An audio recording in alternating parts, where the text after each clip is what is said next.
Everyone, स्वागत है आपका आपके अपने क्लासेस हिंदी ब्रीथ क्लासेस में।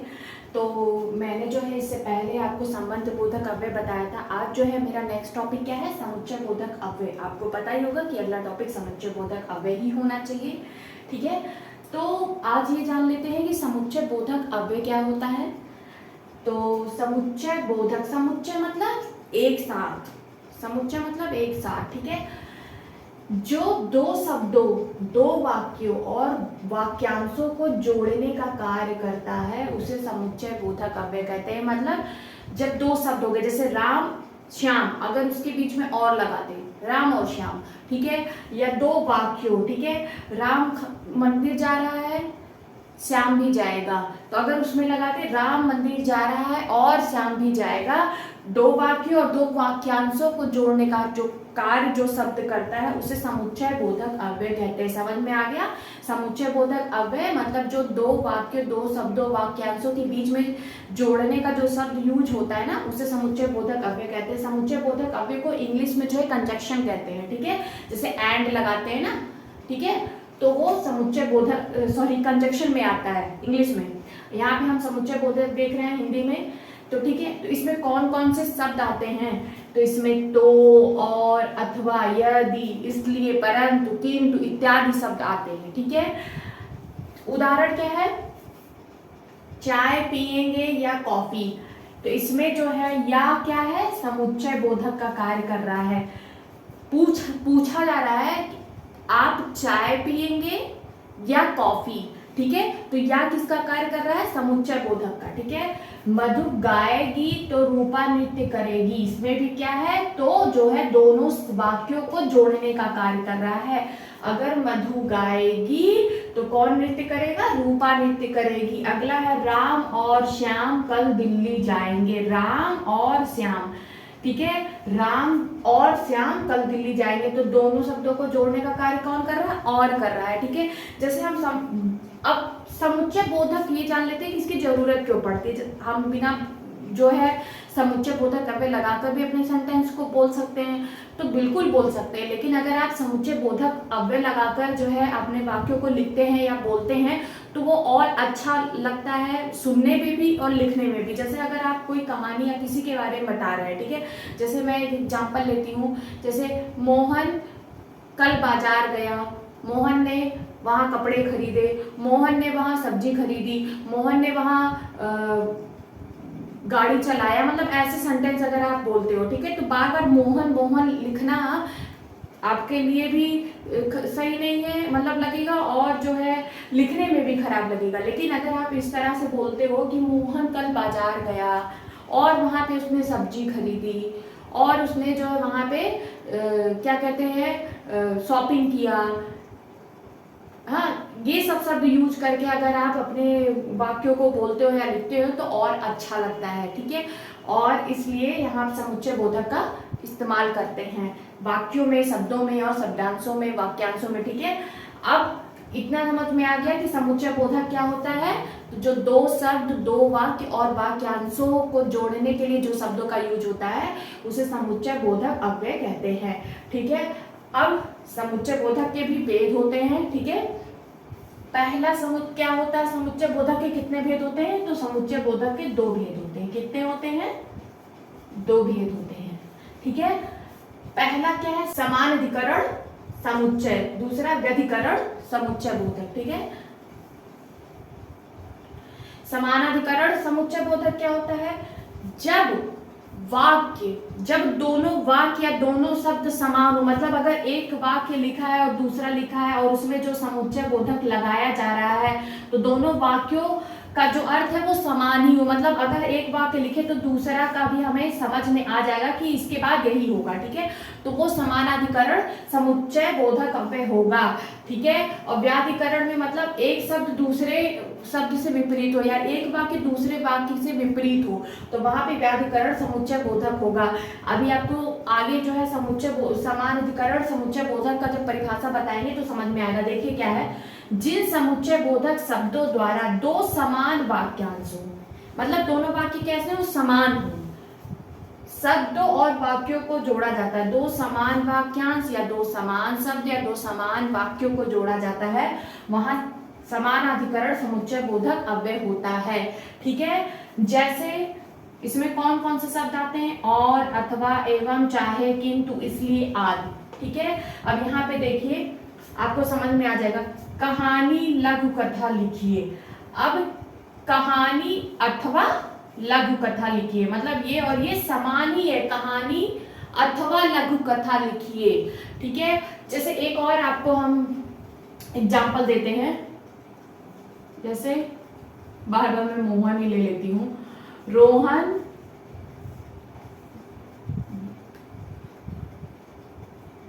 बाजार गया,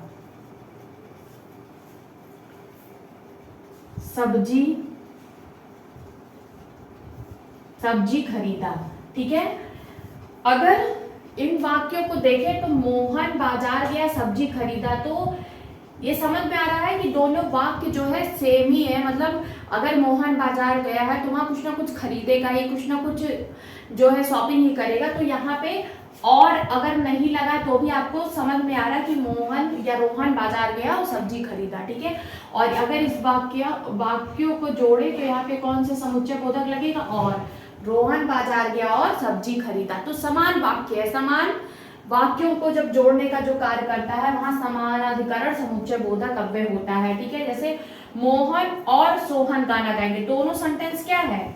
समान है, समझ में आ रहा है कि ये इसके बाद यही होगा। ठीक है, तो मोहन और सोहन गाना गाएंगे। अगला क्या है?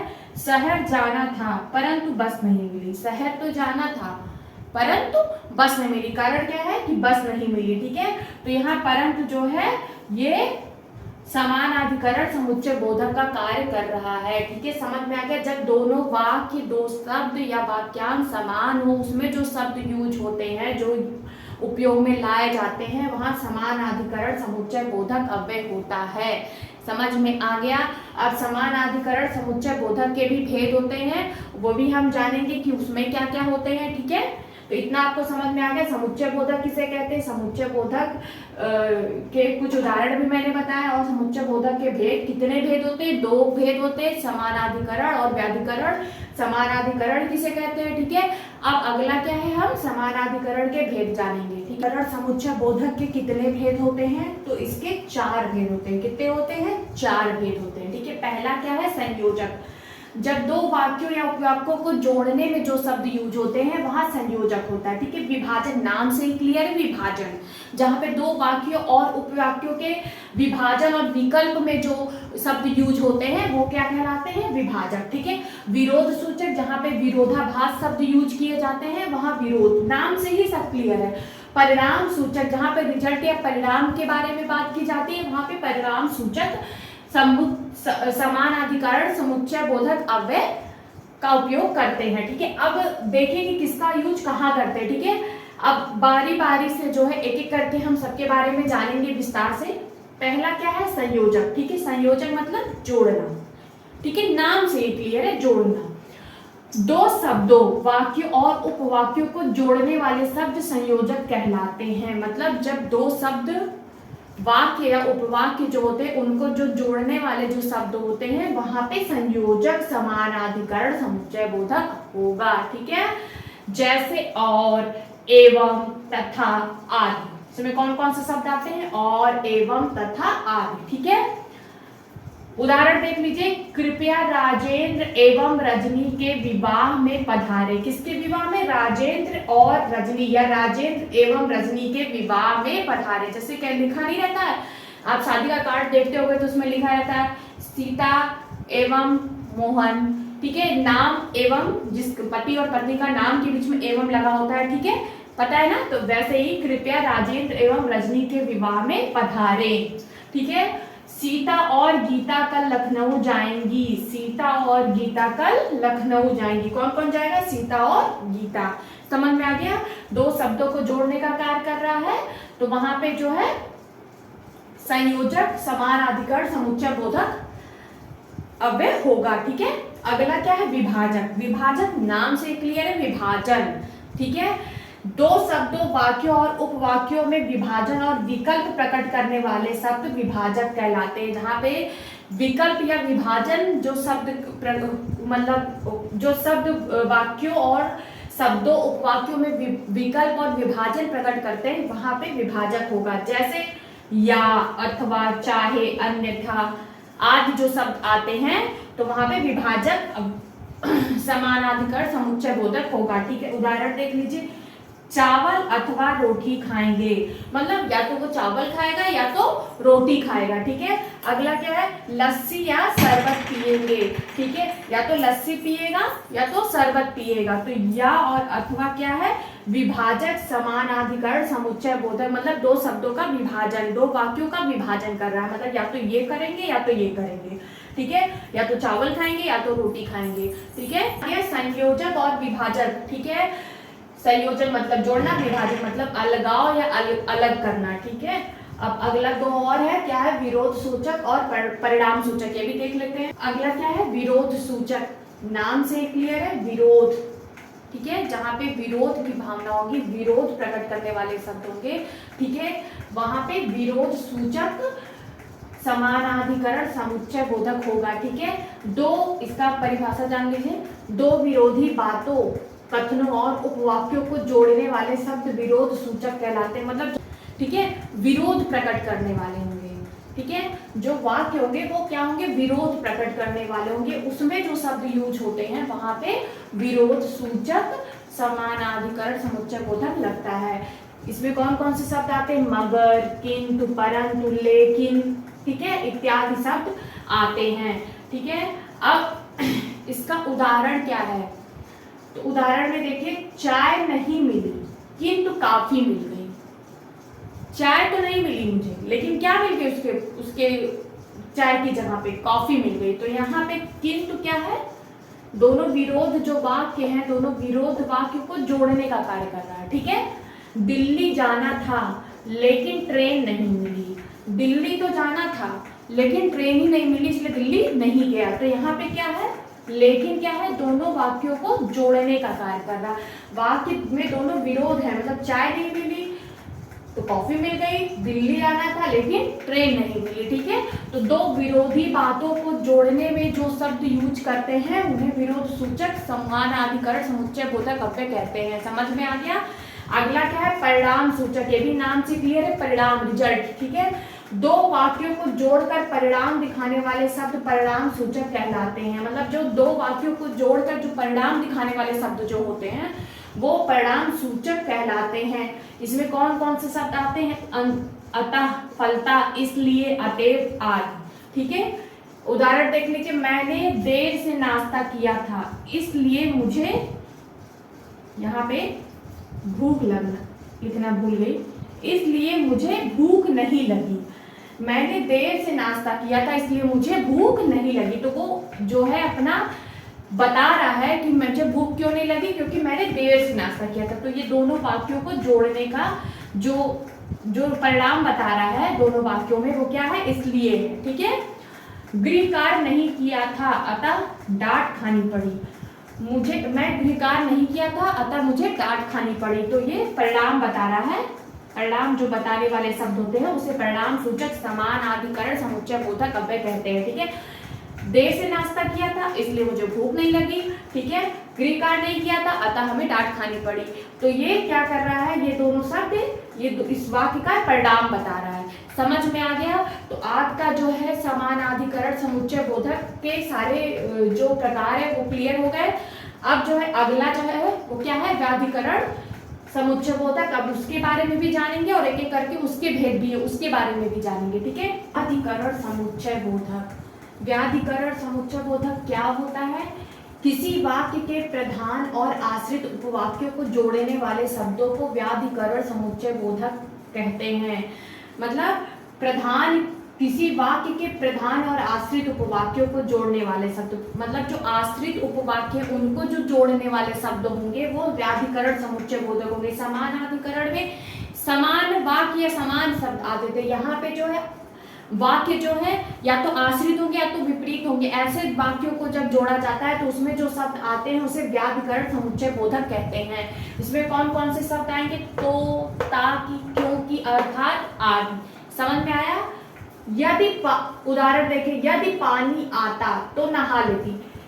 पहला वाक्य दूसरे वाक्य पे क्या है? आश्रित है। अगर पानी आता तो मैं नहा लेती। ठीक है, तो यहाँ पे जो दोनों वाक्यों को जोड़ रहा है वो क्या है? तो। ठीक है, धीरे चलो ताकि थक ना जाए। पहला वाक्य दूसरे वाक्य पे क्या है? आश्रित है। धीरे चलो ताकि थक ना जाए। तो यहाँ पे जो दोनों वाक्यों को जोड़ रहा है वो क्या है? दोनों क्या है? ताकि। समझ में आ गया? ठीक है, दोनों जो सेंटेंस है वो उसको जोड़ने का कार्य क्या कर रहा है? तो, और यहाँ पे ताकि। ठीक है, तो जो आश्रित वाक्य या फिर उपवाक्य, दो आश्रित उपवाक्य या फिर प्रधान वाक्यों को जो जोड़ने का कार्य करता है वो क्या कहलाता है? व्याधिकरण समुच्चय बोधक कहलाता है। ठीक है, अगला देखिए, व्याधिकरण समुच्चय बोधक के भेद कितने होते हैं? तो इसके भी 4 भेद होते हैं। समानाधिकरण के भी 4 होते हैं, इसके भी 4 होते हैं। पहला क्या है? कारण सूचक, जिसमें कारण बताया जाए, नाम से क्लियर। संकेत सूचक, संकेत बताने वाले शब्द। उद्देश्य सूचक, जिसमें उद्देश्य बताने वाले शब्द यूज हो। और स्वरूप सूचक, जिसमें स्वरूप बताने वाले शब्द यूज हो। अब एक एक करके जानते हैं कि क्या होता है कारण सूचक। क्या है? दो उपवाक्यों को जोड़कर कार्य को स्पष्ट करने वाले शब्दों को कारण सूचक कहते हैं। जिसमें मतलब कारण स्पष्ट कर दिया जा रहा है वहां पे कारण सूचक समुच्चय बोधक लगेंगे। ठीक है, तो जो दो उपवाक्यों को जोड़कर जो कार्य को स्पष्ट कर रहा है, मतलब जो कारण बता दे रहा है, ठीक है, वहां पे कारण सूचक समुच्चय बोधक लगेंगे। इसमें कौन कौन से शब्द आते हैं? क्योंकि, ताकि, इत्यादि। ठीक है, उदाहरण देखिए, छाता ले लो क्योंकि वर्षा होने वाली है। तो जो दोनों उपवाक्य जो कारण बता रहा है वो क्या है? क्योंकि। छाता ले लो क्योंकि वर्षा होने वाली। क्यों ले लो छाता? क्योंकि वर्षा होने वाली। कारण बताने के लिए जो शब्द यूज किए जाते हैं। ठीक है, पेन पकड़ाओ ताकि गृह कार्य कर सकूं। तो क्या बता रहा है? कारण क्या बता रहा है कि पेन पकड़ाओ ताकि मैं गृह कार्य कर सकूं। तो इन दोनों शब्दों को जोड़ने के इन दोनों वाक्यों को जोड़ने का कार्य कौन कर रहा है? ताकि। इन दोनों वाक्यों को जोड़ने का कार्य कौन कर रहा है? क्योंकि। इसमें जो है कारण बताया जा रहा है और इसमें जो शब्द यूज किए जाते हैं उन्हें कारण सूचक व्याधिकरण समुच्चय बोधक कहते हैं। छाता ले लो क्योंकि वर्षा होने वाली है, पेन पकड़ाओ ताकि गृह कार्य कर सकूं। ठीक है, वो कारण बता रहा है ताकि गृह कार्य कर सकूं। समझ में आ गया? है संकेत सूचक व्याधिकरण समुच्चय बोधक। ये क्या होता है? दो योजक शब्द दो उपवाक्यों को जोड़ते हैं। जिसमें दो योजक शब्द दो उपवाक्यों को जोड़ते हैं। योजक शब्द मतलब जैसे उसे संकेत सूचक भी कहते हैं। जैसे यदि, यदि तो, जो तो इत्यादि शब्द जब आते हैं और ऐसे शब्द आके दो उपवाक्यों को जोड़ते हैं तो वहां पे संकेत सूचक व्याधिकरण समुच्चय बोधक होता है। उदाहरण देखिए, यदि पापा जी आ जाते तो हमें घुमाने ले जाते। अब दो उपवाक्य क्या है? यदि पापा जी आ जाते हमें घुमाने ले जाते। तो इन दोनों को जोड़ने का जो योजक शब्द क्या है? यदि और तो। पापा जी आ जाते हमें घुमाने ले जाते। तो दोनों में जो योजक शब्द यूज हो रहा है वो क्या है? यदि और तो ये संकेत सूचक व्याधिकरण समुच्चय बोधक है। यदि पापा जी आ जाते तो हमें घुमाने ले जाते। दूसरा जो उपवाक्य क्या है? तैयार होते स्कूल जाते। तो इसमें जो योजक शब्द यूज हो रहा है वो क्या है? जो तैयार होते तो स्कूल जाते। अगर तैयार होते तो स्कूल जाते। तो इसमें जो है संकेत सूचक क्या है? जो दो शब्दों को दो उपवाक्यों को जोड़ रहा है, जो और तो। समझ में आ गया? जो तैयार होते तो स्कूल जाते। तो इसमें जो शब्द आते हैं यदि तो, जो तो, इत्यादि। समझ में आ गया? अगला क्या है? उद्देश्य सूचक। अगला क्या है? उद्देश्य सूचक। दो उपवाक्यों को जोड़कर उनका उद्देश्य स्पष्ट करने वाले शब्द उद्देश्य सूचक कहलाते हैं। मतलब जब दो उपवाक्यों को जोड़कर उससे कोई उद्देश्य निकल रहा है, ऐसे शब्द जो होते हैं वो उद्देश्य सूचक व्याधिकरण समुच्चय बोधक कहलाते हैं। इसमें कौन कौन से शब्द आते हैं? ताकि, जिससे कि, आदि। ठीक है, उदाहरण क्या है? पुस्तक ले ली ताकि पढ़ सकूं। उद्देश्य क्या है? पढ़ना। ठीक है, उद्देश्य क्या है? पढ़ना। पुस्तक मैंने किस लिए ली? पढ़ने के लिए। तो मेरा पुस्तक लेने का उद्देश्य क्या है? पढ़ना। तो इसमें जो है जो शब्द यूज हो रहा है वो क्या है? ताकि। ठीक है, खाना बना दिया है बच्चे खा सके। मैंने खाना बना दिया है, मेरा उद्देश्य क्या है खाना बनाने का, कि बच्चे खा सके। तो उसमें जो शब्द यूज हो रहा है वो क्या है, जिससे कि। खाना बना दिया है जिससे कि बच्चे खा सके। ठीक है, तो ये क्या है, उद्देश्य सूचक व्याधिकरण समुच्चय बोधक है। ठीक है, पुस्तक मैंने क्यों ली, पढ़ने के लिए, मेरा उद्देश्य क्या है, पढ़ना। तो इसमें जो उद्देश्य सूचक शब्द यूज हो रहा है ताकि, और इसमें जो उद्देश्य सूचक शब्द यूज हो रहा है जिससे कि। समझ में आ गया। अगला है स्वरूप सूचक। प्रधान उपवाक्य का अर्थ स्पष्ट करने वाले शब्द स्वरूप सूचक कहलाते हैं। प्रधान उपवाक्य का जो अर्थ स्पष्ट करने वाले जो शब्द यूज होते हैं वो स्वरूप सूचक व्याधिकरण समुच्चय बोधक शब्द कहलाते हैं। इसमें कौन से शब्द आते हैं, अर्थात, प्रधान मतलब जो कॉमन हो, ठीक है, जो प्रधान हो। ठीक है, जैसे अर्थात, मानो, आदि शब्द। ठीक है, इसमें जो कौन कौन से शब्द आते हैं, अर्थात, मानो, आदि। अब देखिए प्रधान उपवाक्य क्या है, श्रीमती कविता अर्थात आदर्श अध्यापिका। तो ये प्रधान उपवाक्य को जो दोनों को जोड़ने का जो शब्द कौन सा है, अर्थात। श्रीमती कविता आदर्श अध्यापिका है। तो श्रीमती कविता जो है वो कैसी, आदर्श अध्यापिका। तो उनके बारे में बताया जा रहा है कि श्रीमती कविता अर्थात आदर्श अध्यापिका, मतलब उनका दूसरा रूप क्या है, आदर्श अध्यापिका का रूप है। तो यहाँ पे ये प्रधान है, ठीक है, ये प्रमुख है कि श्रीमती कविता अगर उनका नाम लिया जा रहा है तो मतलब वो एक आदर्श अध्यापिका है, वो एक छवि उनकी बनी हुई है। दूसरा क्या है, सत्यवादी रामलाल जी मानो हरिश्चंद्र के अवतार हैं।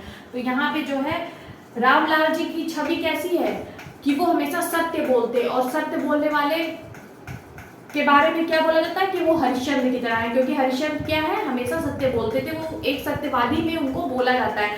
ठीक है, तो इसीलिए सत्यवादी रामलाल जी मानो हरिश्चंद्र के अवतार है। तो यहाँ पे रामलाल जी की तुलना किससे की जा रही है, हरिश्चंद्र जी से की जा रही है। तो यहाँ पे ये प्रधान है, मतलब अगर रामलाल जी का नाम आ रहा है तो वो क्या है, सत्यवादी हैं, हमेशा सत्य बोलते हैं, और वो हरिश्चंद्र के समान है। ठीक है, क्योंकि हरिश्चंद्र जी का नाम क्यों लिया जाता है, क्योंकि वो हमेशा सत्य बोलते थे, उन्हें सत्यवादी हरिश्चंद्र इसलिए बोला जाता था।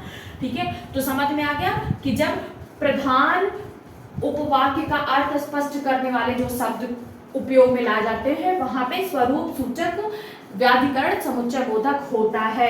समझ में आ गया कि मतलब यहाँ पे अगर कविता जी का नाम आएगा तो इसका मतलब वो अपनी छवि कैसी बनाएंगे कि वो एक आदर्श अध्यापिका है।